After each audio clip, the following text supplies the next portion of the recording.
noches a todos y a todas y bienvenidos a esta tercera edición del Festival de Literatura de Lanzarote. Agradecerles que estén hoy aquí con nosotros, que estén siendo partícipes de este festival, del cual estamos enormemente agradecidos de que formen parte.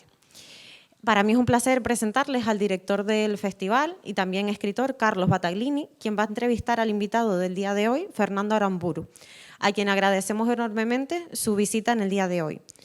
Por último, invitarles a seguirnos en las redes sociales y para que estén al tanto de las novedades, así como de los cambios si los hubiese. Muchas gracias a todos por estar aquí, que disfruten de la charla.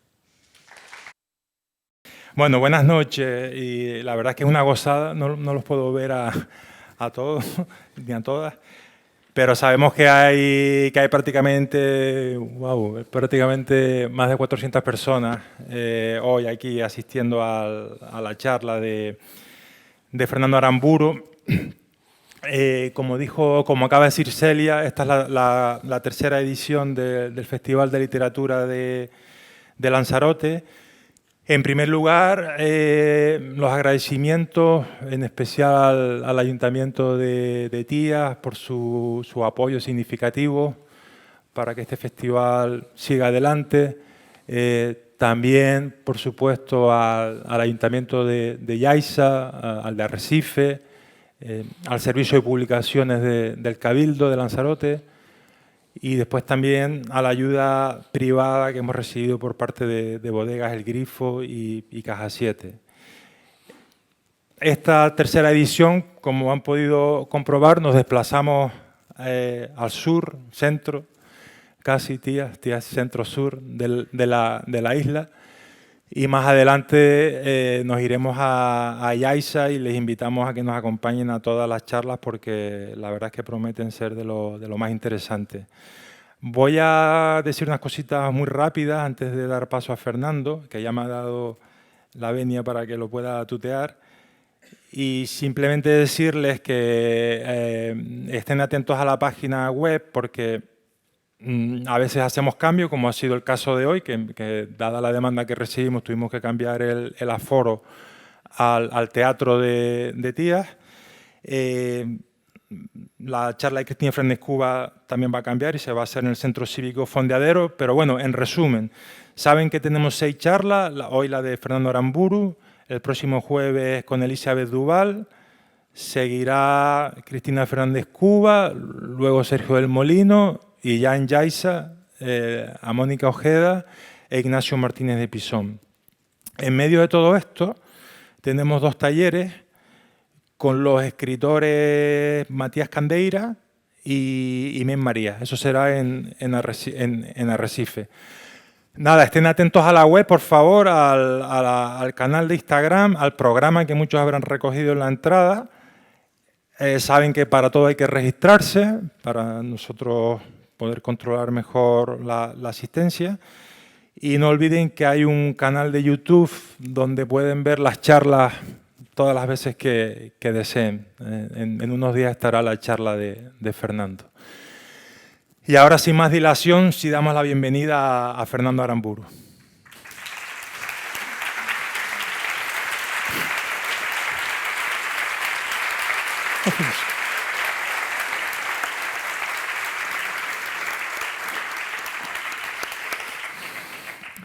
Bueno, buenas noches, Fernando. Como podrán imaginar, es un tremendo honor tener a Fernando Aramburu aquí en el Festival de Literatura de Lanzarote. Su currículum es tan largo, tan extenso, que podríamos estar aquí hablando 4 o 5 horas. Cuando yo estaba preparando la charla, conté, y son más porque en el coche me ha dicho que son bastantes más, pero en los últimos 25 años he contado más de 32 premios, muchos de ellos, por supuesto, alrededor de Patria, de la que luego hablaremos una vez más. Y lo primero que le quiero preguntar a Fernando es, te voy a preguntar por una fábrica y por la figura de tu padre. Vamos a empezar por ahí, a ver qué te dicen esos dos elementos. En primer lugar, buenas noches, obviamente. Sí, buenas noches. Son ustedes un público muy aplaudidor, lo cual se agradece la hospitalidad. Pues si hay un asunto del que yo hablo con gusto es de mi padre, que es una figura determinante en mi vida. Mi padre era un hombre bondadoso, generoso, con muy buen humor, cualidades que me gustaría haber heredado de él.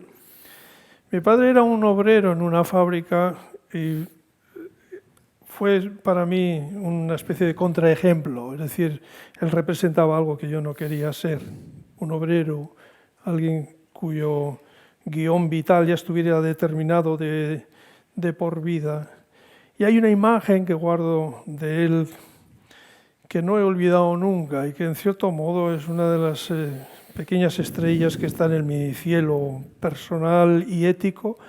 Una vez fuimos, mi madre y yo, a llevarle no sé qué, una fiambrera.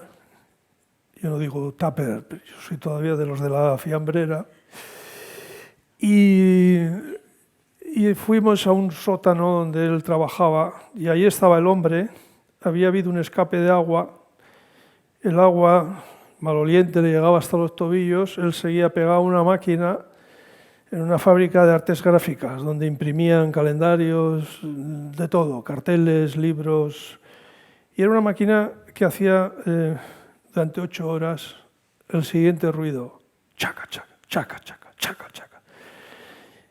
Y a mí esa imagen se me quedó muy grabada como norte y guía de lo que yo realmente no quería en la vida. Sí. Así que yo nací con las cartas más bien poco propicias para tener una vida interesante, una vida creativa. Y pienso mucho en él. Precisamente no llegué quizá a admirarlo tanto como después de muerto, cuando me di cuenta que su presencia en mi vida había sido fundamental sin que yo me diera cuenta. Y en muchos aspectos humanos me daba 1000 vueltas. Claro. Estamos hablando de San Sebastián, que es tu tierra de origen. Y ahí te voy a preguntar por una persona llamada don Fernando Aramburokopoulos. ¿Quién es esa persona? Bueno, me estás llevando a épocas pasadas en las que yo iba por la vida con una melena que probablemente ahora sea inconcebible. Todavía me queda pero me falta el cosquilleo del flequillo aquí. Pero a veces cuando estoy solo hago así, ¿no? Solo se mueve la cabeza. Pues volviendo a lo que acababa de decir, en un momento determinado de mi vida, en la adolescencia, me planteé, a ver, ¿qué puedo hacer yo en esta vida, en este cupo de años que me ha correspondido? No sé cuántos, de momento el cupo dura. Y pensé, bueno, vamos a ver si triunfo en el deporte. Idea no muy original, como me di cuenta cuando me apunté a los alevines de la Real Sociedad y vi que concurrieron como 500 chavales. Había 11 mejores que yo, eso ya lo vi pronto. Entonces pensé, no, aquí yo no tengo nada que rascar. Me federé, voy hacia el Aramburokopoulos, no pienses que estoy aquí. Pero es que sin un preámbulo no es comprensible esto. Me federé en ciclismo. Idea que me surgió porque mi compañero de pupitre en el colegio estaba federado. Yo me lo pensé con cierto temor porque había que sacarse sangre, a mí me daba mucho miedo. Pero finalmente me sometí al pinchazo y me federé y asistí a una primera carrera con el número 28. Cuando miro imágenes de la Vuelta a España o del Tour de Francia o del Giro de Italia, miro quién lleva el 28. De alguna manera me representa. Bueno, solo corrí una carrera y yo pensé, fui con mi bicicleta vieja, pensé que esto será como en la televisión, donde se ve a los ciclistas al principio que van conversando tranquilos, de conversar nada, dieron la salida, y entonces me quedé el penúltimo desde el principio. Me expulsaron de la carrera porque el comisario en su coche se paró a mi lado y me dijo que me bajase. Pues vamos, no llevaba ni 1 kilómetro, porque no llevaba chichonera, entonces no había casco. Chichonera.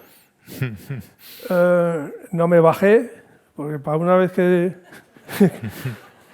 Y bueno, ya íbamos 3 separados por unos 20 metros. Todo esto lleva a la literatura, ya verán. Y el que iba delante de mí se equivocó de carretera, esto en la policía de Guipúzcoa, yo detrás y el último también, nos llamaban, chavales y tal.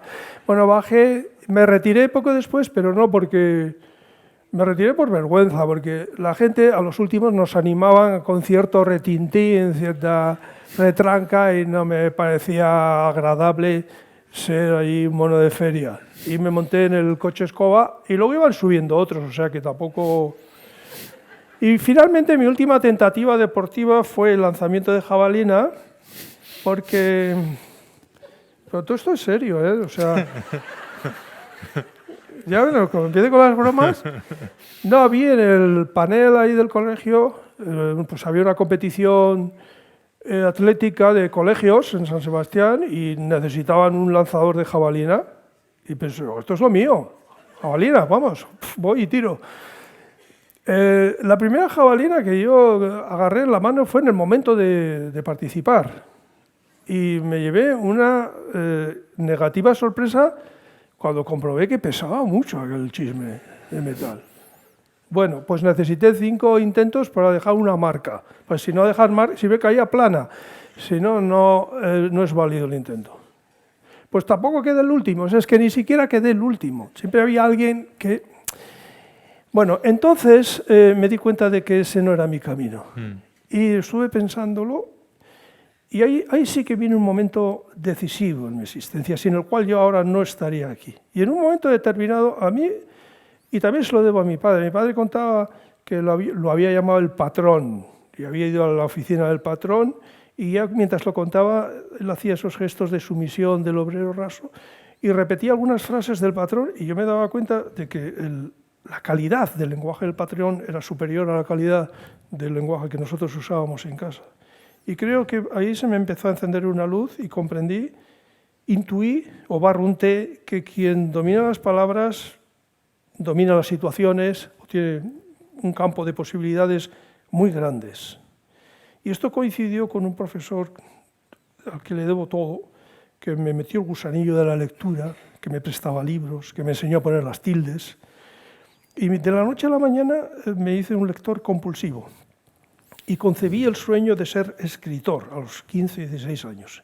De tal manera que toda mi vida, hasta este mismo momento, consiste en cumplir el sueño a un adolescente, cosa que le he hecho con bastante fidelidad y no con poco éxito.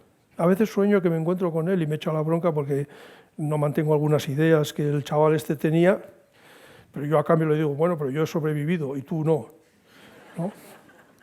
Y no muevas el pelo que me salpicas.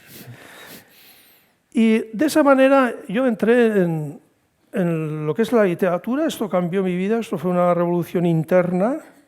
Pronto me di cuenta de que el mundo a mi alrededor reaccionaba positivamente.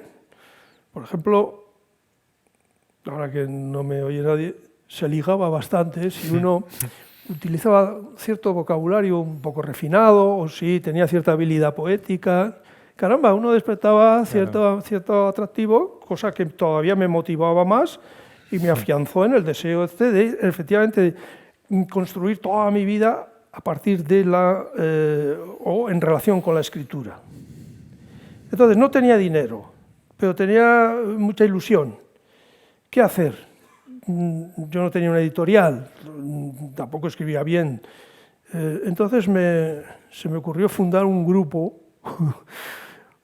gamberril, año 78, transición, deseo de modernizarse, nos abrían todas las puertas, y fundamos un grupo que se llamó Grupo Cloc, de arte y desarte. Nunca supimos definir lo que es el desarte, pero más o menos sospechábamos que era lo contrario del arte y lo practicábamos. La idea, vista desde la perspectiva actual, me parece bastante perspicaz. Se trataba de sacar la literatura del escritorio. O sea, no convertir la literatura en un mero escribir libros, un libro tras otro, sino llevarla a la calle, un poco como Alonso Quijano, de salir a la calle y obligar a los transeúntes a verse en situaciones desconcertantes, absurdas, gamberras. Y todo esto coincidió con una ley de apellidos, de nombres y apellidos, según la cual pues, los ciudadanos de mi tierra natal tenían la posibilidad legal de cambiar la ortografía de sus nombres y apellidos, que es cuando todo el mundo empezó a ponerse Cas, ITX, Óscar con K, Carlos con K, ¿sí? Entonces, claro, yo estaba en modo paródico y gamberril y me autodenominé Aramburucópulos, apellido con el cual publiqué mis 2 primeros libros. Y la idea me la inspiró el Greco, que se llamaba Domenico Theotokopoulos, y estuve llamándome 2 o 3 años así. Además, me daba mucho placer ver que algunas personas no lograban no pronunciar mal el apellido, sino ni siquiera pronunciarlo. Y termino, mi suegra alemana, la pobre, cuando mi mujer, que por fortuna todavía lo es, le dijo que iba a llevar a un chico español a casa, le dijo que yo me llamaba Aramburucópulos. Entonces la mujer, que no hablaba ni jota ni papa de español, estuvo allí en casa memorizando este apellido. Pero cuando yo llegué allí ya no usaba el apellido. Entonces la pobre mujer se esforzó, hermano. Ese era mi apellido de guerra literaria, una provocación y una fase en mi vida, sí. Una fase de tu vida importante. Luego estudias filología hispánica, te vas a Zaragoza, y ahora entramos en la época de Zaragoza, pero quiero también que nos hables de aquella vez que alguien tocó el timbre de tu piso en Zaragoza. Sí, bueno, Zaragoza es una ciudad fundamental en mi vida. Sí, pero perdona, quiero que... Todo es fundamental en mi vida, según... Sí, pero ¿quién toca la puerta? Parezco un cimiento. ¿Quién toca la puerta? Sí, Fernando? bueno, estas son anécdotas. Efectivamente, fui a estudiar filología hispánica a Zaragoza porque no me admitieron en Sant Cugat del Vallès. Me equivoqué al rellenar el impreso. Bueno, esto fue una jugarreta muy buena del destino. Entonces fui a Zaragoza, donde también cometí el mismo error. Lo que pasa que en Zaragoza la gente es de otra pasta y son de una nobleza y de una generosidad que admiro. Y entonces por teléfono arreglamos el dato fallido que yo puse allí, no sé cuál fue. Sí. Y entonces fui a Zaragoza, resignado, porque me parecía una ciudad muy fea. Y llegué allí con un amigo, que también era del grupo Clock. Y llegamos a las tantas de la madrugada, los dos éramos escritores, en ciernes. Salimos del tren, un señor nos indicó dónde había una pensión, esto como a las 3 de la madrugada o así. Nos metimos allí y a la mañana siguiente salimos y preguntamos a un señor por la calle dónde estaba la universidad, que es como preguntar en la jungla dónde está el río. O sea, era... Y vamos a decir que al cabo de un minuto estábamos rodeados de 5 o 6 personas, todas hablando al mismo tiempo, todas deseando ayudarnos. Y ese señor nos acompañó bastantes calles hasta que nos supo bien encaminados. Y yo le dije a mi amigo, hemos llegado al lugar adecuado. Porque la ciudad luego mejoró mucho a raíz de la Expo y ahora está muy curiosa. Pero entonces no, entonces era una acumulación de edificios funcionales y poco más. Y yo le dije, hemos llegado al lugar adecuado, efectivamente, porque yo prefiero una ciudad que no sea bellísima, pero con una gente estupenda, que un lugar maravilloso donde a uno lo tratan con arrogancia o con desprecio, etc., ¿no?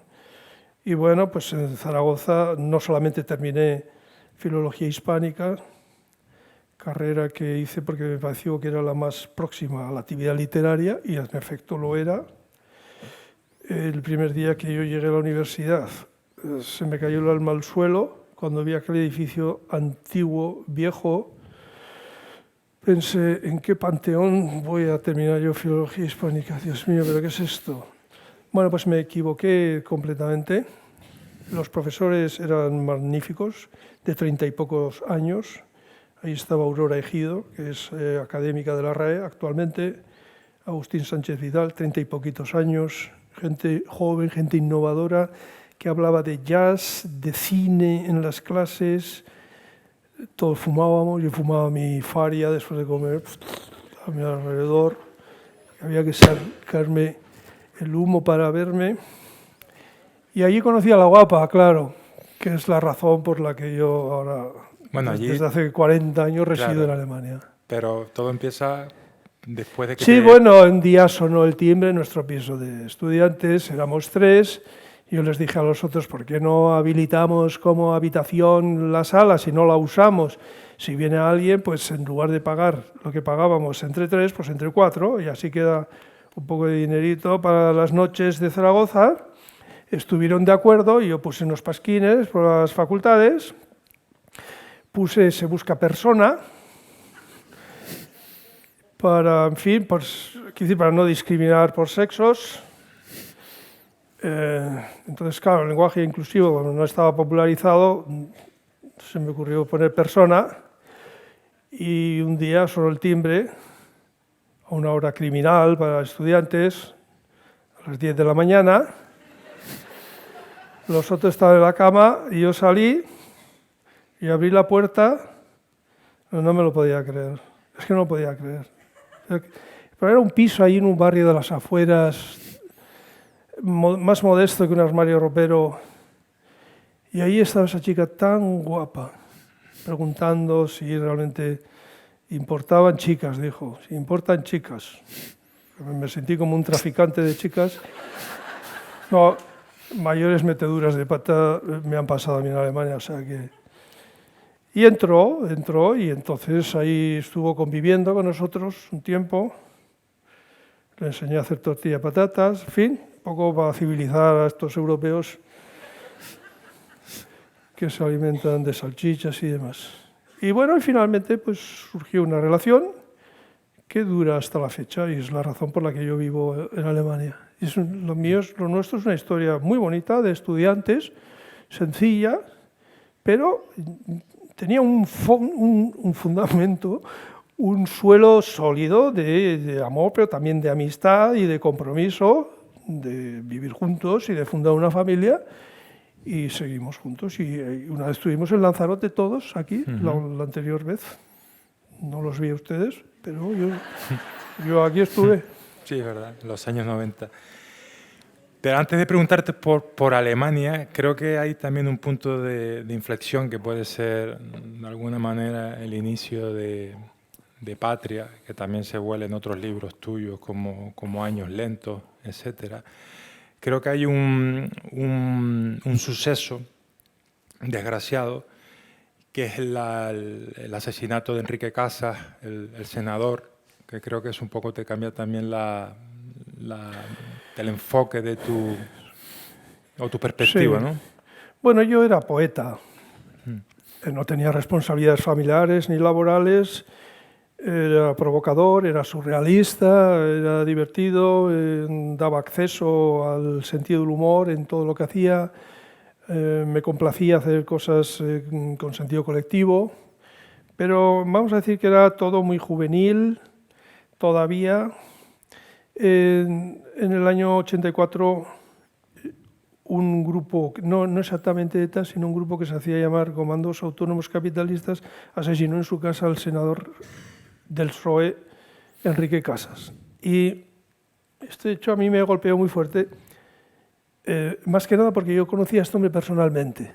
No puedo decir que fuéramos amigos, era bastante mayor que yo, pero teníamos amigos comunes. Yo participaba en una revista que se llamaba Cantil, de literatura, y Enrique Casas solía aparecer al final de la reunión semanal y solía pues, tomar algo con nosotros, con Raúl Guerra Garrido, en fin, gente que me acogió en la revista y con la que yo aprendí mucho. Entonces, vamos a decir que por primera vez yo podía ponerle cara, nombre a una víctima, a un asesinado. Es decir, que no era una foto en la pantalla del televisor, no era un número más, no era la quinta víctima del mes, sino alguien muy concreto. Y me pilló en San Sebastián, por cierto, año 84, febrero, día lluvioso, y fui, no sé si movido por la compasión o por la curiosidad, fui a la Casa del Pueblo, la sede social del Partido Socialista en San Sebastián, y vi cómo transportaban el féretro al interior de la Casa del Pueblo, y además lo llevaba mi librero de la librería Lagún, Ignacio Latierro, lo llevaba Gerardo Iglesias. ¿Se acuerdan de Gerardo Iglesias, Sí, del asturiano, Partido ¿no? Comunista de aquella asturiano, época? sí, Sí, sí. o sea, era gente de izquierdas además. Entonces, cuando yo vi eso desde el borde de la calle, yo me dije, algún día, y digo algún día porque yo sabía que en esos momentos no estaba maduro ni como persona, con limitados conocimientos, ni como escritor. Algún día me dije, escribirás sobre esto. Es decir, que en ese momento yo adquirí el compromiso de expresarme alguna vez por medio de la literatura sobre toda esa serie de crímenes, de atentados, de violencia, además justificada, dentro de la cual yo me crié. Es decir, ETA nació el mismo año que yo, en el año 59, entonces vamos a decir que yo no he llegado a este tema como si fuera un tema, sino que es más bien una experiencia personal. He sido también adolescente, he estado expuesto también. Yo recuerdo compañeros de clase que después tomaron las armas, es decir, que yo he estado metido dentro de esto. Y sería muy raro que un escritor de mi especie, es decir, un escritor que tiene el proyecto de dejar un dibujo de su época y de las gentes que habitaban en su época, sería muy raro, digo, no abordar este asunto, que además me golpea de una manera muy directa. Y Patria es uno de los textos con los cuales yo me he expresado sobre esta cuestión, no en modo teórico, tampoco historiográfico, sino desde lo que yo hago, que es la ficción literaria. Efectivamente.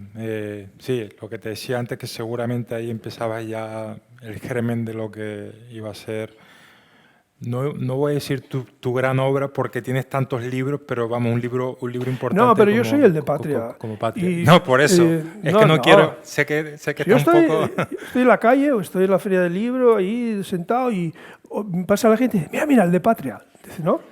Y yo ya le dije al editor, le dije, mira, quita mi nombre de las cubiertas de los libros, pon el de Patria para que la gente ya me identifique más rápidamente. Pues mira, lo podías haber puesto en el cartel. Claro. No a mi nombre, el de Patria. Yo en lugar de Patria, luego te preguntaré por Patria, te voy a preguntar por un sitio que se llama Antíbula. Sí. Que aparece de manera recurrente en tus libros, en una trilogía, que es como podemos decir, tu Macondo o tu Yonapá. Sí, bueno, esto es anterior a Patria. Sí. Bueno, esto es un proyecto de 3 novelas que transcurren todas ellas en un lugar imaginario al que llamé Antíbula, y es una especie como de relato del siglo XX. Es decir, empieza con Los ojos vacíos, que cuenta lo que es una dictadura militar, sigue con La gran Maribián, que transcurre en el mismo lugar, pero durante una dictadura de tipo colectivista, y termina con Bami sin sombra, que transcurre durante una democracia en el mismo sitio imaginario. Bueno, estos son mis libros más secretos, por así decir, los más omitidos, los que menos atención quizá merecen, los menos traducidos también. Bueno, en realidad no están traducidos ninguno, o sea que... Pero tú sí has pero traducido. yo Sí. voy a decir una cosa, es que si yo me tuviera que presentar ante un jurado literario particularmente severo, yo me presentaría con estos libros, y sobre todo con el primero, porque me parece un ejercicio literario de imaginación muy fuerte y mucho más intenso que otros que son más bien de tipo realista, ¿no? Y la idea partía simplemente de que yo me inventaba un lugar, me inventaba una historia, unos personajes, unos hábitos. Por ejemplo, la comida nacional en ese país es el lince. No, ese es el perro, perdón, el perro, que además eso es algo que muchos no perdonan. Yo mismo tengo un perro y no tengo previsto comérmelo. Y el animal de compañía más difundido es el lince, o sea que en realidad ahí hay algo de clock también, es decir, que a los lectores no se les concede el privilegio del prejuicio, es decir, no saben nada, no saben cómo es ese sitio, no saben su historia, sus hábitos, entonces yo se lo voy dando todo, pero claro, a medida que yo voy dando frase a frase, yo voy perdiendo esa libertad inicial, ¿no? Bami sin sombra, para colmo, es un libro que ni siquiera los críticos que lo elogiaron lo entendieron, ¿no? Y no por nada, sino porque el personaje en la página 60 y tantos es una niña, es asesinada, pero en el momento de ser asesinada en un barco se disocia en dos y una de las dos, que es la misma, consigue esconderse debajo de un mueble y ve cómo su otro yo, que también es corporal, es asesinado. Entonces esa niña después entra en una especie de laberinto, tiene que subir a un último piso, no lo consigue y al final termina siendo la asesinada observada. En el momento de ser asesinada observa cómo ella misma se está observando. Bueno, esto no lo entendí, esto solo lo entendí yo y así me fue. Sí.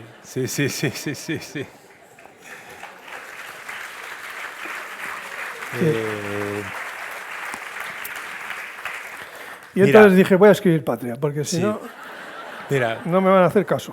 Volviendo, te voy a hacer una pregunta de Patria. Si tuvieses que elegir, identificarte o reencarnarte en uno de los personajes principales y solo tuviese la opción de elegir a uno, ¿con quién te quedarías? No, es que, ¿sabes? Yo no trabajo con seres humanos, sino con palabras. Es decir, yo lo que ofrezco es un texto y son los lectores los que se hacen la novela en su cabeza y cada uno se lo hace a su manera. Y quien participe en un club de lectura se habrá dado cuenta de que un mismo libro suscita interpretaciones, impresiones muy distintas, ¿no? Los personajes que a mí me caen más simpáticos puede que sean los más malvados, porque son los que me dan más novela. Es decir, tengo una relación de productividad con mis personajes. Un personaje bueno, bondadoso, generoso, que no mata una mosca, pues prefiero tenerlo en mi vida diaria, pero no en una novela, porque es que no me da episodios, ¿entiendes? Entonces, prefiero un criminal o un violador, sabiendo que no es más que un personaje de ficción, es decir, que es una construcción verbal. En mi vida no los quiero, claro, ¿sí? Solo me ha pasado una vez en toda mi trayectoria literaria, solo una vez en la cual he establecido una relación sentimental con un personaje. Y esto es algo que yo pensaba que no se iba a notar, lo notaron todos mis amigos y otras personas. Y es con el abuelo del niño. Es la única vez en que yo he sentido que un personaje era más que una serie de palabras con detalles, con una sustancia psicológica, unas circunstancias personales. Y la razón es que yo no conocía a mis abuelos varones, a las abuelas sí. Los dos fallecieron mucho antes de nacer yo y he vivido toda mi vida con ese hueco, doble ausencia, que se fue haciendo cada vez mayor a medida que yo crecía, porque de niño no era consciente de esto, y oía a otros que contaban, pues sí, mi abuelo me regaló una guitarra, mi primer libro me lo regaló mi abuelo jugaba conmigo, mi abuelo me enseñó a jugar a ajedrez, mi abuelo aquí, mi abuelo allá, mi abuelo me sacaba a pasear, y yo pensaba, caramba, joder, pues a mí yo no he tenido esta suerte, ¿no? Entonces, ahora soy abuelo, pero como me han faltado modelos, tengo que improvisar.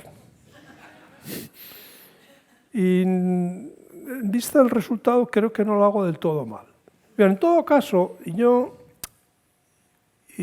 estos son ritos de escritor que quedan en el escritorio y de los cuales nadie tiene por qué tener noticia, pero yo sí que me valí de este personaje para ejercer de nieto mientras escribía. Es decir, que me convertí un poco en el nieto de este personaje, y esta es una de las razones por las que lo traté con una particular delicadeza.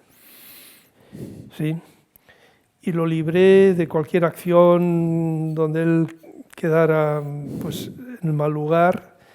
Su hija, que además de personaje es informante en esta novela, le insiste al autor en que trate con cuidado a su padre, que no dé una imagen ridícula de él. En este caso sí que establecí una relación personal con un personaje que en cierto modo era trasunto de abuelos que yo no tuve. En cuanto a Patria, bueno, pues hay un personaje que me daba mucha novela y que por otro lado es un personaje muy valeroso porque cumple como una función de puente entre las dos familias, que es Arantxa. Arantxa es un personaje al que yo estoy muy agradecido. Yo notaba que cada vez que Arantxa recibía su racimo de capítulos protagonizados por ella, me daba mucha novela. Y que además el pasaje en cuestión se llenaba de una particular vibración humana. ¿Sí? Ahora, yo no me quiero reencarnar en Arantxa y estar en silla de ruedas después de un ictus, ¿sí? Ni en un asesinado, ni en un asesino. Obvio, claro. Vamos a volver al año 85, que es cuando te vas a Alemania. Y quiero preguntarte, claro, son 40 años de vida ahí, pero quiero preguntarte qué tal llevas la ausencia del mar en Hannover, en Alemania. Bueno, no soy particularmente vulnerable a la nostalgia. De hecho, me complace definirme como un hombre centrífugo. Sobre todo si estoy con nacionalistas, me encanta definirme como centrífugo, es decir, un hombre que con cada libro, con cada conversación, con cada lugar que visita cuestiona lo que es una identidad inamovible. O sea, alguien que aprende algo nuevo, que se adapta a algo nuevo, que amplía su horizonte vital. Pero no soy de hielo y me falta el mar. Yo nací a 500 metros del mar y el mar ha sido durante muchos años de mi vida una presencia, también un olor. Cuando yo llego de visita a mi ciudad natal y salgo del tren o del autobús, no tenemos aeropuerto, pues aquí en el autobús, y lo primero que hago es olisquear a mi alrededor y el mar ya viene a saludarme, ese olor particular del mar Cantábrico, un olor húmedo, a algas, agua que se mueve, a espuma a veces iracunda. Me falta el mar en el sentido de una dimensión grande a mi lado y, en cierto modo, trato de suplirla con el bosque. Vivo en una zona boscosa, no es lo mismo un bosque que el mar. Pero, en fin, para ir tirando, un buen bosque ahí cerca no está del todo mal. Con 4 añitos, yo habría sabido en mi ciudad si me hubieran, por castigo, por ejemplo, mi madre y tal, me tapa los ojos con un pañuelo, me deja en cualquier lugar de la ciudad, yo habría vuelto a casa sin problemas, porque todas las calles, todos los edificios, las plazas, las avenidas, todo ocupaba un lugar con respecto al mar. Entonces, esta especie como de orientación es para mí un poco simbólica. Me faltaba en Zaragoza, ¿no? Zaragoza, yo no sé dónde estaba el norte, el sur, es que todo era como si hubieran cogido unas casas y lo hubieran tirado ahí. Entonces, no tenía una referencia, no había un monte, algo para saber si voy bien, ¿no? Y hace poco, ahora que se está difundiendo mucho la inteligencia artificial,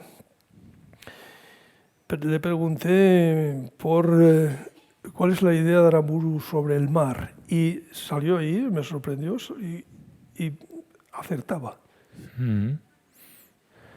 Con lo cual estoy pensando que quizá me pueda ahorrar en el futuro un montón de trabajo. Pongo ahí el tema y más o menos lo que quiero y luego lo doy por mío y fuera. Claro. ¿Recuerdas tus primeros años en Alemania? ¿Fue duro? ¿Fue sencillo? ¿Cómo fue? Bueno, fue un país que a mí me acogió desde un primer momento. Fui un inmigrante privilegiado. Es decir, yo no fui en patera, en cayuco a Alemania. Yo fui porque mi mujer era alemana. Si hubiera sido, yo qué sé, si hubiera sido rusa, pues yo estaría allí con el Putin en Siberia. Pero bien, me tocó Alemania. Habría preferido Italia, pero bueno, no se puede elegir todo. Hay una cuestión con respecto a mi llegada a Alemania que quizás sea interesante expresarla aquí, porque tiene que ver con la literatura o con el hecho de escribir asiduamente. Bueno, en realidad yo me quedé a vivir en Alemania porque al mismo tiempo obtuve un puesto de trabajo como docente, eso me facilitó todo. Al principio yo no tenía permiso de residencia, iba a solicitarlo, no me lo concedían porque no tenía permiso de trabajo. Ah, bien, iba a pedir permiso de trabajo, no me lo daban porque no tenía permiso de residencia. Así que me casé. Y hasta ahora. Y no en el primer lugar, porque sospechaban que era un matrimonio de estos concertados, pagados, con la idea de no convivir y después divorciarse cuando uno ya tenía los papeles. Esto por lo visto existía, yo no sabía y yo me casé. Me casé sin entender nada, porque no entendía nada, hablaba alemán, firmé y a la salida me dijeron, ¿te has casado? Y a mí en casa me enseñaron a terminar todo lo que se empieza. O sea, a mí mi madre no me quitaba el plato de delante hasta que no comía la última lenteja. Así que hasta que la muerte nos separe. ¿De qué iba esto? Sí. Entonces... De Alemania. De tus primeros años en Alemania. Es que voy a exponer otra cuestión fundamental. A menos que se me olvide. No, de repente me encontré en una situación... al principio inquietante, que es la de un escritor. Yo ya escribía habitualmente poemas, uno otro y otro y otro. Me encontré en la situación de un escritor en lengua española que se instala en una sociedad donde se habla otro idioma que tampoco dominaba. Entonces me entró una especie de temor o de psicosis, en el sentido de que me parecía factible que no que se me olvidase mi lengua materna, pero que se me oxidase, que el idioma evolucionase en España, aprovechando mi ausencia, que cada vez que yo volviera a España, pues hablase como una especie de judeo-español del siglo XV, pero ¿no? Como Vuesa Merced, etc. Bueno, estoy exagerando, pero sí, de hecho sigo diciendo fiambrera y no digo a nivel de ni cosas de estas. Me he quedado un poco parado en un habla de los años 70-80. Entonces, tomé una decisión que, vista al cabo de los años, creo que fue muy acertada. Y fue lo siguiente. Yo tenía que aprender alemán a toda costa y a toda leche, cosa para la cual estaba muy motivado. Y al mismo tiempo decidí reaprender mi propio idioma con fines literarios, porque yo era consciente de que mi dominio de la lengua española no era suficiente para levantar una obra literaria de cierta calidad, ambición que he tenido toda mi vida. Entonces me dediqué a estudiar sintaxis y gramáticas, pero también a estudiar el estilo de otros escritores. Y con el tiempo me di cuenta de que adquirí una habilidad que ya me venía un poco del estudio de la filología, una habilidad consistente en poder sacar el idioma materno del instinto y objetivarlo, y verlo fuera de mí, no solo para analizarlo como cuando uno estudia filología, sino para jugar con él. Entonces aprendí una especie de ventriloquía por escrito y me resultaba muy gozoso suplantar al estilo de otros escritores y dársela con queso a mis amigos, incluso en alguna revista o periódico, donde yo enviaba pues, un texto inédito de Alberti o de García Lorca, y a veces colaba porque yo imitaba pues, el vocabulario, ciertas constantes lingüísticas, etc. Entonces, eso a la larga me vino muy bien. También, claro, se suscitó una alarma lingüística que me inducía, cada vez que venía a España, a estar con la antena puesta, intentando abastecerme de novedades lingüísticas, de nuevas palabras. Luego me di cuenta de que el idioma no evoluciona tan rápidamente como yo había temido, ¿sí? Y que todo el mundo seguía hablando como cuando yo los dejé. Pero yo llevaba ahí mi cuadernito y una palabra nueva, una expresión nueva, ¿no? Y además, en cuanto tomaba nota de una novedad, al primero que se ponía a mano, se la soltaba, ¿no? Y pues empecé a usar deliberadamente el pretérito imperfecto para todo, ¿no? Ayer llegaba, esta mañana moría, un poco para no quedarme ahí solito usando el idioma como me lo habían enseñado. Creo que yo no sería el escritor que soy, para bien o para mal, si no fuera por la lengua alemana. Es decir, que al aprender un idioma, creo que para dominar la propia lengua, creo que hay que aprender otras.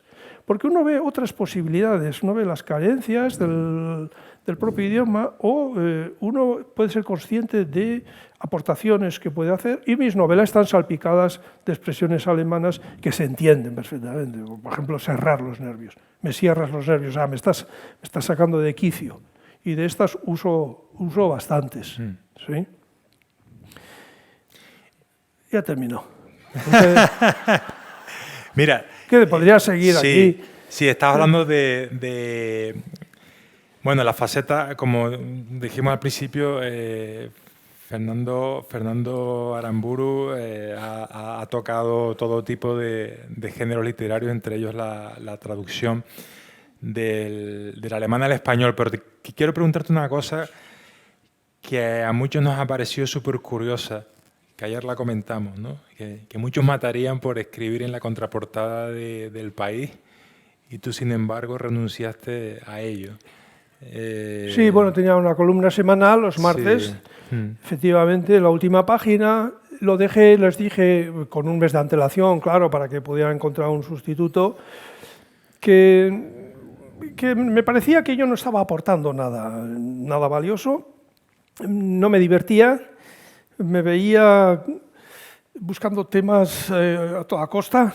Entonces me pareció que, no es que me pareció, sino que el chaval de pelo largo que concibió aquel sueño ya me dejó una norma para toda la vida. Y yo soy obediente, a los vascos nos gusta mucho obedecer. Entonces fíjese que van todos siempre en grupo. Donde va uno, van todos, la cuadrilla. Es el deporte nacional vasco por excelencia, obedecer. Y si es a una mujer, todavía mejor. ¿Por qué digo esto? Porque el chaval aquel me dijo que yo soy escritor. Claro, él se queda en la adolescencia. Ahora yo soy otro. Soy el mismo, pero soy otro. Que me ahorquen si lo entiendo, que decía Groucho Marx.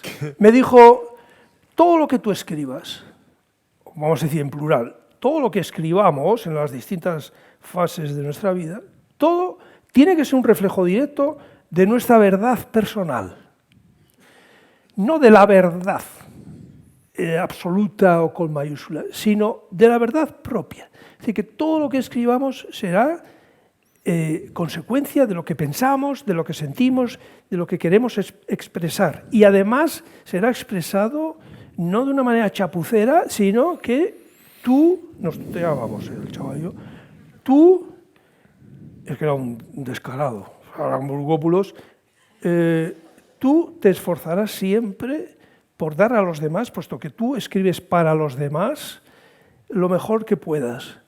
Te esmerarás, estudiarás, te esforzarás para dar de ti lo mejor que puedas con tu mucho o poco talento. Y esto está en la base de esa decisión de abandonar un lugar de privilegio. No me fui dando un portazo, yo quedé muy a buenas con el periódico, de hecho me comprometí a participar de manera esporádica.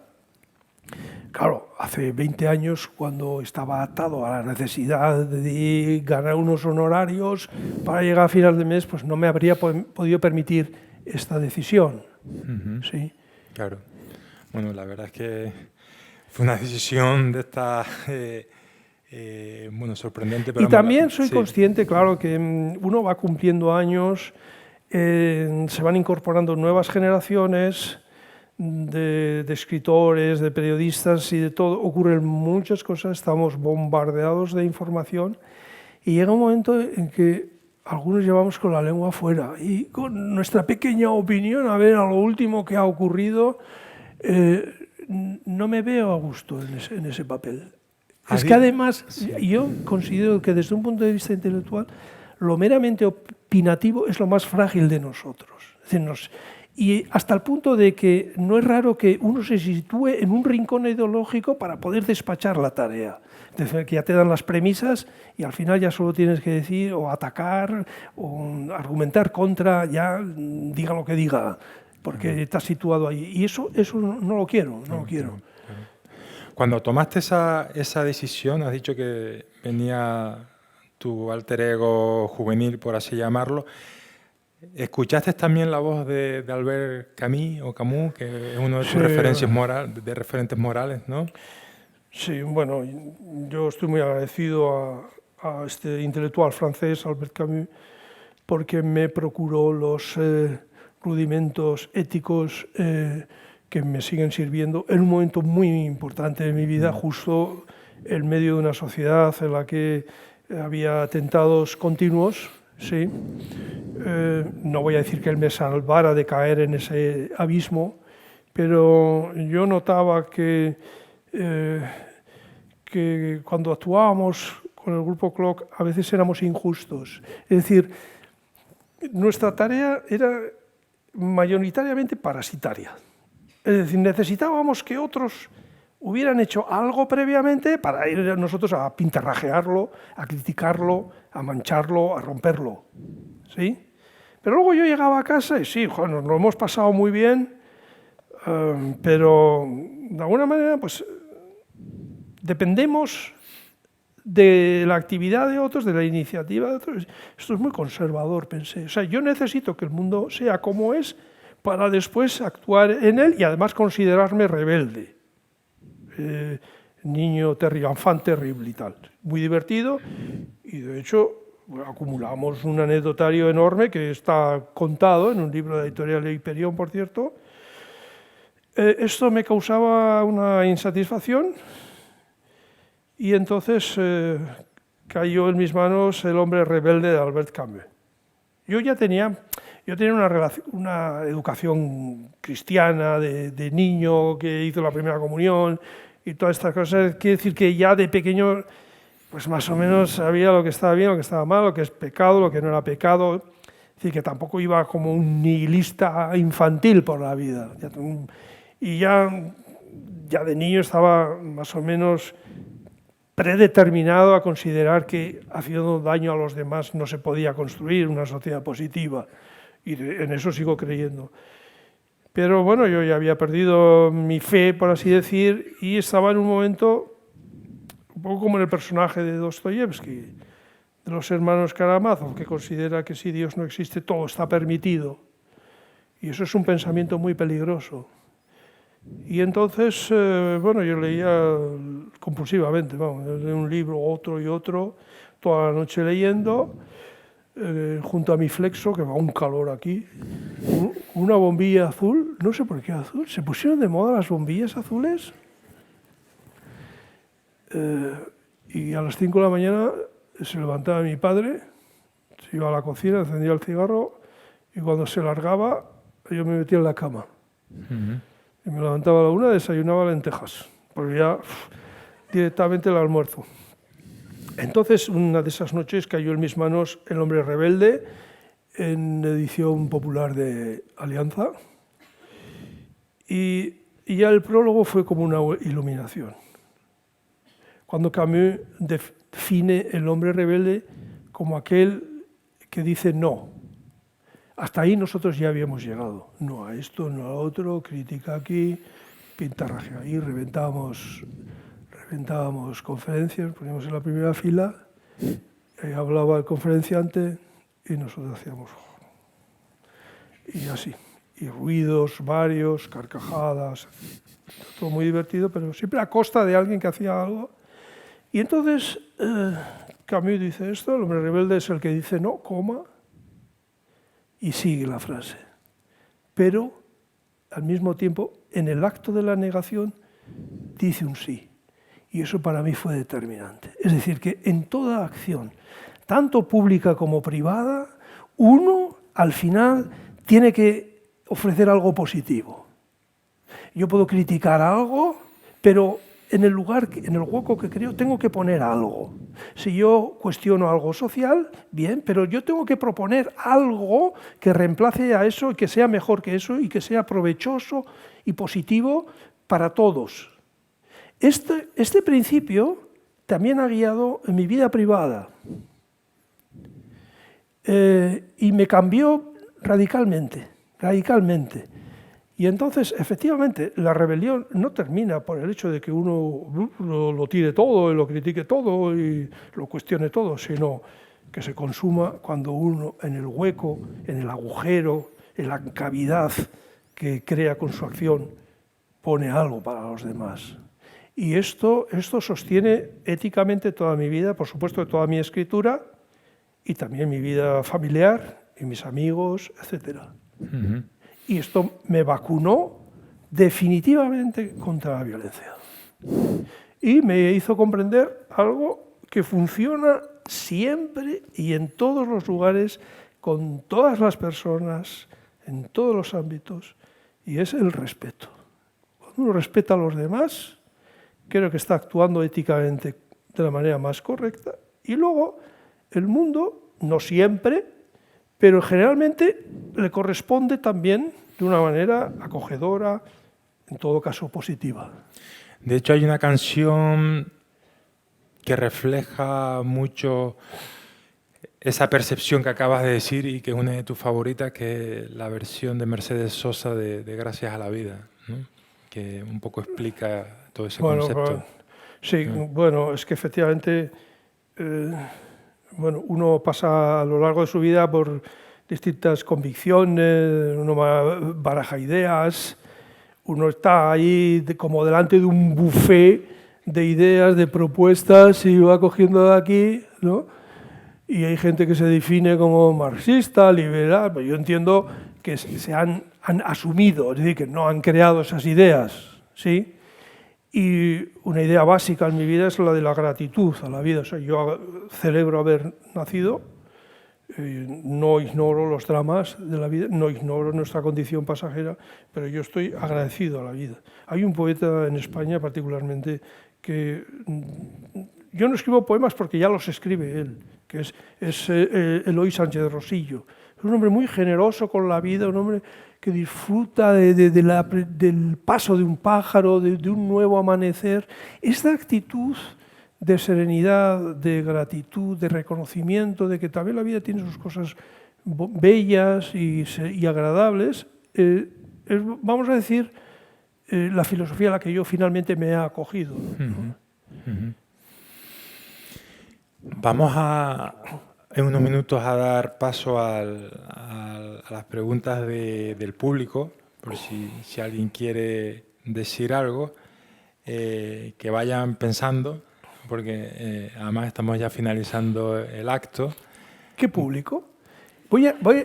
Intuimos que aquí hay 400 personas. Aquí hay dos focos muy potentes. Entonces, sí. Yo solo veo aquí una primera fila. Sí hay gente, sí hay un montón de gente. Sí. Y yo aquí diciendo cosas. Ahí los tienes. Te voy a hacer una pregunta complicada. ¿Real Sociedad, Real Zaragoza o Hannover 96?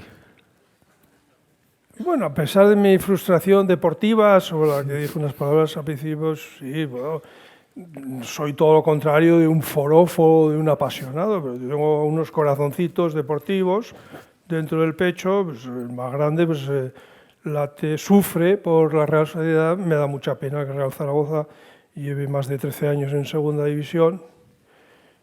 ¿Y qué más? Pues el Hannover, otro equipo de segunda, sí, pues sí. Un masoquista deportivo. Por eso me preguntó por la Unión Deportiva Lanzarote, le interesaba también.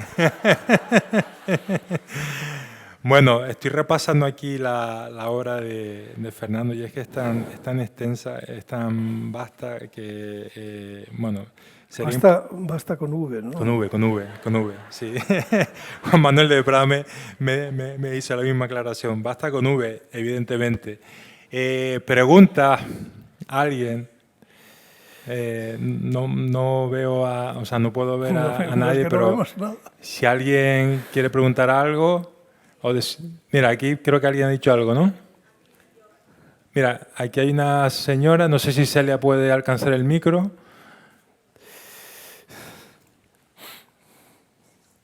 ¿En dónde es? Ah, mira, allí, ahí ya te va llegando el micro. No, mejor el micro. Hombre, si es para echarme la bronca... Sí. No. Buenas noches. Antes mencionó levemente la IA y quería conocer su opinión de cómo puede afectar a la escritura, a los escritores, en general, a la literatura. Gracias. ¿Afectar qué? La IA, la inteligencia artificial, el chat GPT and company. Sí. Bueno, esta popularización, difusión de la inteligencia artificial creativa, naturalmente, porque hay otras de uso militar muy inquietante, es probable que estemos agradecidos a la inteligencia artificial en el plano de la medicina, por ejemplo. Me trae al recuerdo un libro de poemas que se publicó en los años 70 que se titulaba Poemas escritos con computadora. Y esto generó una especie de escalofrío entre algunas personas de San Sebastián que se dedicaban a esto por el temor a ser reemplazadas. Es decir, que la máquina asumiera la actividad creativa y los hombres, los seres humanos, fueran superfluos. ¿Sí? Esto no ocurrió, todo lo contrario, los ordenadores se convirtieron en un instrumento pues útil para la escritura, facilita mucho la tarea de corrección o de incluso de transmisión de textos, de documentación. Estoy un poco tranquilo con la inteligencia artificial, aunque barrunto peligros, porque me ha pillado ya una edad en la que ahí me las den todas. Es decir, que ya tengo suficiente obra, basta, como para no correr el peligro de verme suplantado, pero por otro lado pienso, vamos a ver, si la inteligencia artificial fuera capaz de componer una sinfonía maravillosa, ¿cuál es el problema? ¿Sí? Personalmente desconfío mucho de que un instrumento, un aparato sea capaz de suplantar algunas cuestiones que tienen que ver con el instinto, con la psicología humana. Pienso cuando escribo la enorme cantidad de decisiones arbitrarias, de perspectiva, de sueños. No sé hasta qué punto esto es predecible. Pienso que la inteligencia artificial opera con modelos previos, con esquemas previos, y que fuera de ese marco no me puedo imaginar que realmente pueda suplir el trabajo de las personas humanas, vamos a decir. Pero pienso en aquel libro de poemas y en el terror de algunos compañeros de letras que ya se sentían inútiles. Es posible que influya también en la manera de escribir, eso es seguro. De hecho, hay teorías según las cuales el estilo viene en parte al menos determinado por el material, el instrumento, el útil con el que uno escribe. Pues pensemos que antiguamente se escribía con la pluma y desde el momento en el que el escritor hundía la peñola ahí en el tintero hasta que iba al papel, pues transcurría un tiempo en el que el cerebro no deja de escribir. Y entonces es comprensible que se escribieran cosas como en habiendo amanecido, repartido el heno entre las vacas que habían pernoctado en la cuadra. Sí, porque realmente ya el utensilio te lo pide. Con el bolígrafo las frases ya van más, normalmente más concisas, pero se nota mucho a los escritores que trabajaban con la máquina de escribir. Javier Marías, Cortázar, algunos otros tienen una fluencia que es muy característica y a menudo se ahorraban el punto y aparte. ¿Recuerdan ustedes que había que apretar ahí clanca? La mayúscula, otra vez, clanca, entonces, bueno, pues todo seguido. Entonces, en los años 60, 70, uno de esos libros que a veces consiste en una sola frase, ¿no? Y el ordenador también induce a frases muy breves, muy breves. Eran las 5, Laura encendió el cigarro, sonó el timbre. Era Julián. Y apareció Gabriel. Sí, creo que... Bueno, con la otra inteligencia artificial intuyo sí, que también pasará algo así. Sí. Vale, una preguntita más y vamos cerrando. Sí.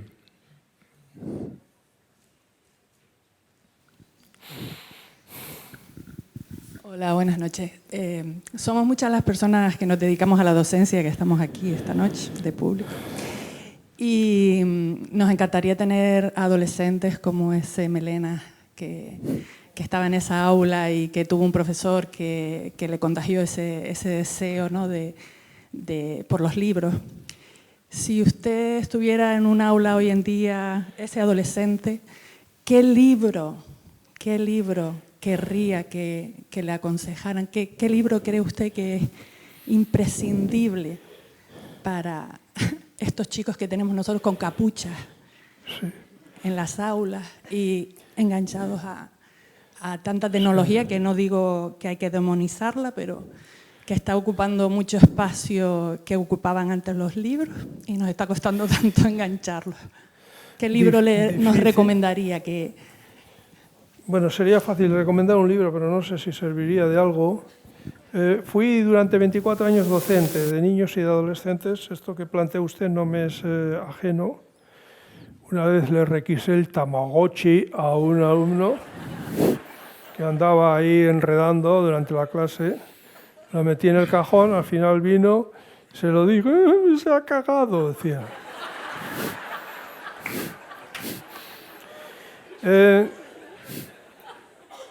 Yo no sé si estos jóvenes con la gorra hacia un lado y la pantalla delante de la cara todo el día, yo no sé si están más lejos de los libros que los chavales de mi época, que estábamos todo el día cubiertos de barro y siempre en la calle, y una actividad que obligaba a sentarse en soledad, era lo más lejano que uno podía imaginarse. El primer libro que leí, ¿tenemos tiempo? Sí, pues sí. Tú has dicho sí, que sí, cerramos, sí. no sé qué cerramos. ¿Nos echan de aquí? No, tranquilo. El primer libro que leí en mi vida fue en el colegio, a la fuerza, años 60 y tantos, el Lazarillo de Tormes, en un colegio de frailes agustinos, la letra con sangre entra. Entonces no había problemas de motivación, porque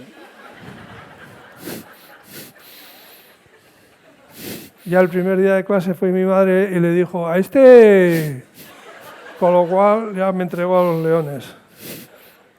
El Lazarillo de Tormes, un niño vasco, del año 60 y tantos, pero no con una introducción ni nada, ¿no? El libro de Austral, que todavía conservo como una reliquia, con prólogo de Gregorio Marañón, que pone a caldo al Lazarillo, porque da una imagen negativa de España. Bueno, el prólogo no había que leerlo. Y para el próximo jueves, y un examen consistente en resumir la historia del libro no para demostrar que se había entendido, sino para demostrar que se había leído. Entonces yo fui a casa con mi ejemplar de sobrecubierta gris de la colección austral antigua, leí la primera página, un libro en lengua española del siglo XVI, 1516, no entendí nada. Tonto no era. Leí la última página, pensé, bueno, más o menos ya compondré esto. Pregunté a otros, no es todo de un niño, bueno, un niño. Y bueno, no sé qué puse, me acuerdo que el libro lo había escrito anónimo.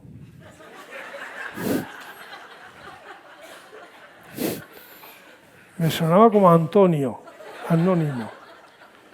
Entregué el examen, que además era una asignatura que me gustaba. Y bueno, pues al día siguiente, el viernes, si es que era viernes, vamos, yo sé que era una semana de plazo. Entonces nos fueron llamando, había uno en clase que se apellidaba Abad. Ese iba delante de mí y según lo que le pasaba a Abad, ya más o menos sabíamos. Entonces fui yo y con la izquierda me tiende el examen y cuando lo voy a coger, con la derecha, ¡fash! Ese es mi ingreso en la lectura y en la literatura.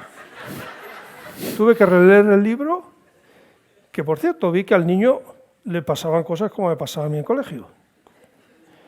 Y el Quijote también, con 11 años, ese no era el camino. Entonces luego cambié de colegio y aquí sé por qué me hice lector, aunque era un niño muy silvestre. El truco era, o lo realmente interesante de la lectura es que se podía compartir con otros.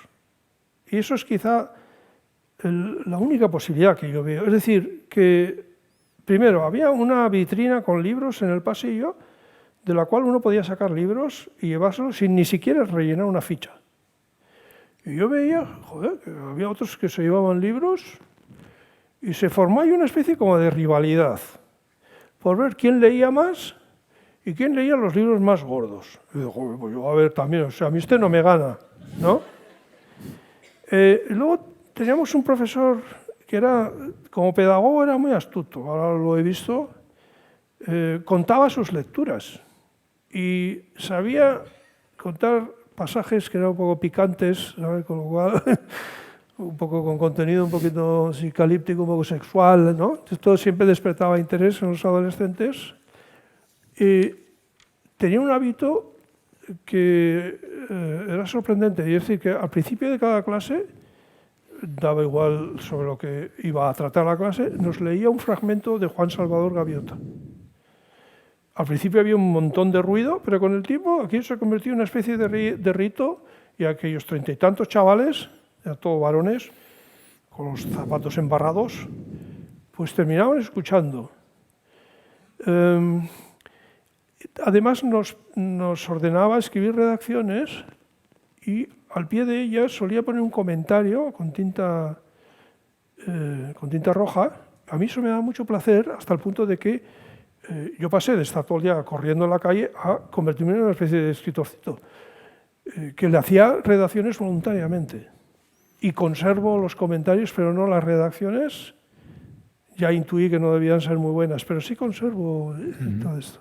Entonces, la idea de que uno no estaba solo con la actividad, creo que fue la clave por la cual yo sí me hice lector de adolescente. Es decir, y además eran libros, pues eran libros de Vargas Llosa, de Rulfo, de Delibes, ¿no? Y el profesor también prestaba libros. Yo recuerdo haber leído algún libro de él y luego se lo devolvía en su despacho y me preguntaba y se establecía ahí una especie de diálogo, ¿no? No sé, no creo que eso sea transportable a la situación pedagógica actual, que no es privativa de Lanzarote, eso yo se lo puedo asegurar.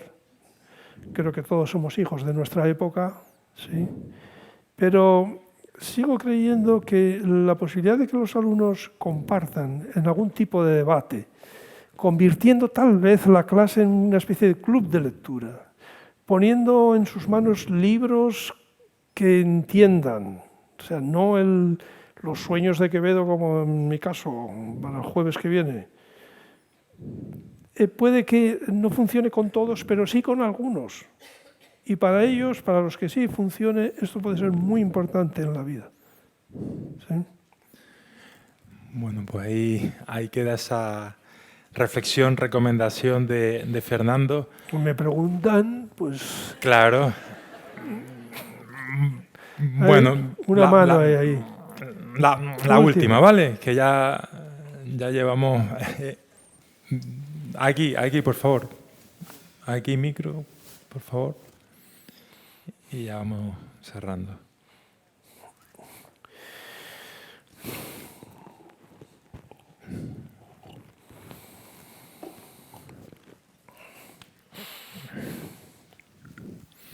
Hola, buenas noches.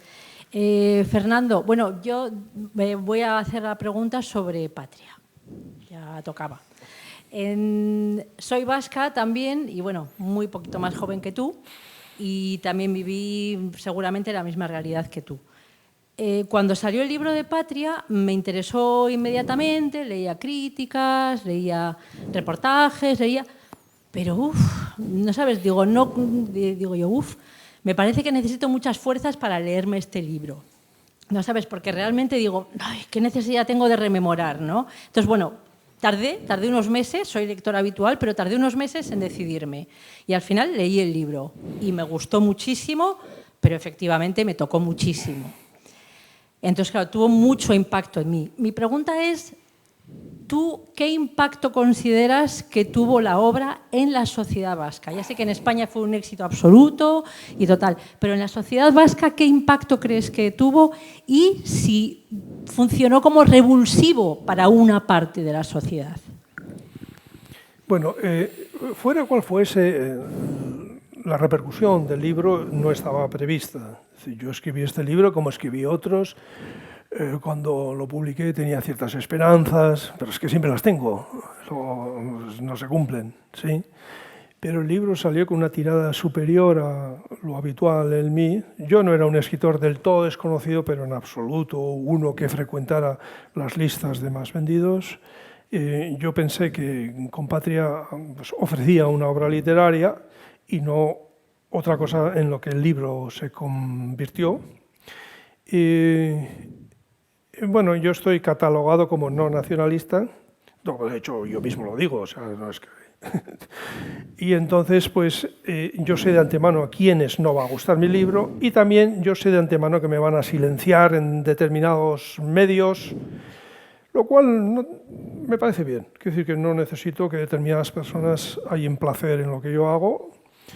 De hecho, hubo quien públicamente dijo que el libro no interesaba, cosa falsa, porque yo sé por los comerciales de Planeta que se está vendiendo mucho, ¿sí?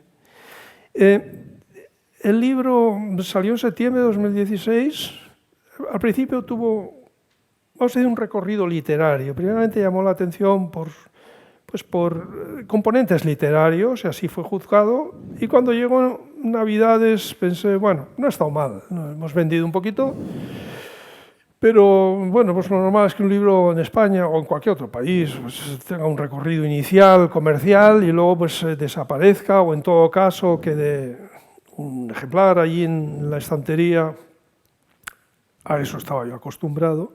Pero fue en enero exactamente cuando personas no directamente relacionadas con la literatura empezaron a opinar sobre este libro. Deportistas, actores y la clase política. Y entonces es cuando este libro se convirtió en una especie de fenómeno social, es decir, en un tema de conversación. Y lo que a mí realmente me causó complacencia con respecto a mis paisanos vascos es que el libro generó debate.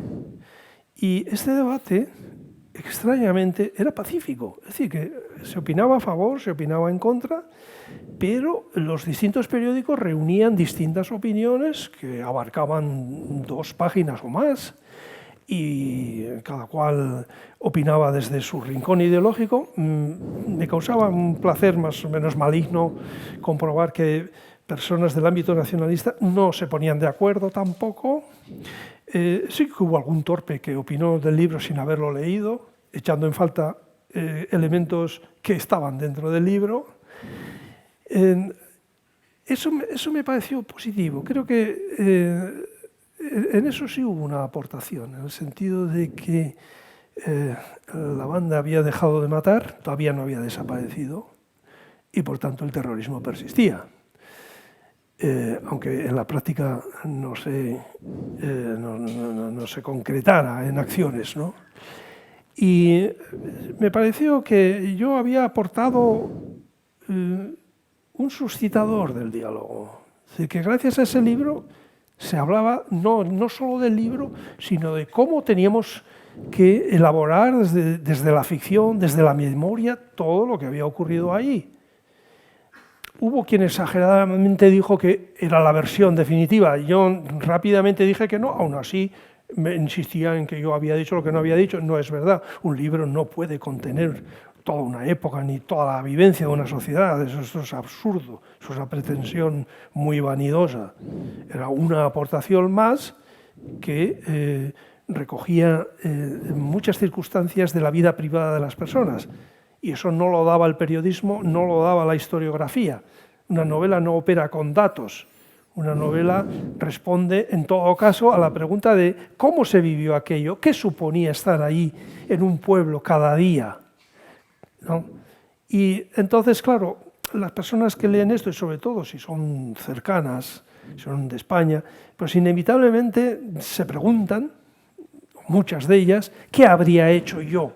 Es decir, que una novela mueve unos hilos psicológicos que son muy diferentes de los que puede mover el periodismo, la sociología o la historia. ¿Sí? Y a veces tengo la impresión, por comentarios, etcétera, salvo algunos, ¿no?, que en cierto modo me lo han perdonado el libro. Sí. Quizás algo ilusorio. Pero yo ya me fui a vivir a Alemania, yo más no puedo hacer por... Claro, claro.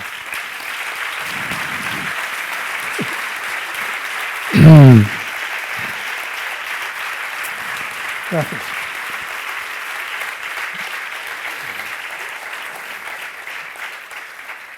Bueno, ha sido un auténtico placer estar aquí charlando con Fernando. Podríamos estar días, meses, etcétera. Hemos hablado de su época de San Sebastián, de la fábrica, del padre. Hemos conocido mejor a Aramburu Kupoulos. Hemos estado en Zaragoza, hemos estado en Alemania, hemos estado en el País Vasco, nos hemos metido en el mundo de Patria. Hemos conocido mucho más la faceta vital, humana de Fernando Aramburu. Yo quería decirles, antes de, por supuesto, brindarle un fuerte aplauso, quería recordarles dos cosas. Primero, vamos a cumplir con uno de los rituales del Festival de Literatura de Lanzarote, que es que el invitado nos firme el libro de honor del festival, que ya está trayendo Celia para acá. Eso lo primero. Lo segundo es que los esperamos el próximo jueves, día 16, en el Centro Cívico El Fondeadero de Puerto del Carmen, La Tiñosa, como lo quieren llamar, o Fariones, a las 7:30, para cuya charla hay que registrarse. Y en tercer lugar, ahora sí, le damos un fuerte aplauso a Fernando Aramburu.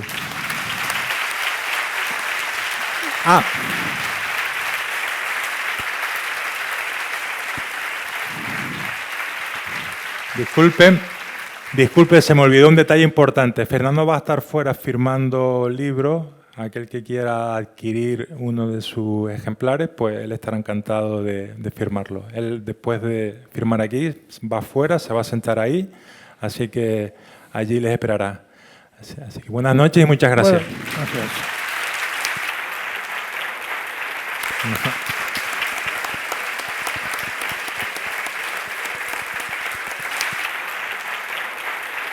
Ajá.